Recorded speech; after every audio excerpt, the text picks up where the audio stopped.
মেঘনা রিসোর্টে ঢাকা দক্ষিণ সিটি কর্পোরেশনের ড্রাইভার অ্যাসোসিয়েশনের বনভোজন ছিল আজ।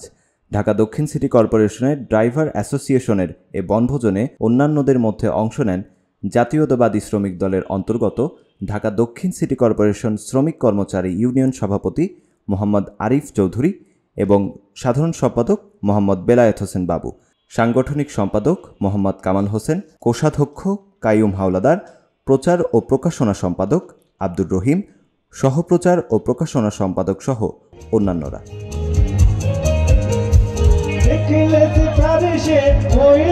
ঢাকাতে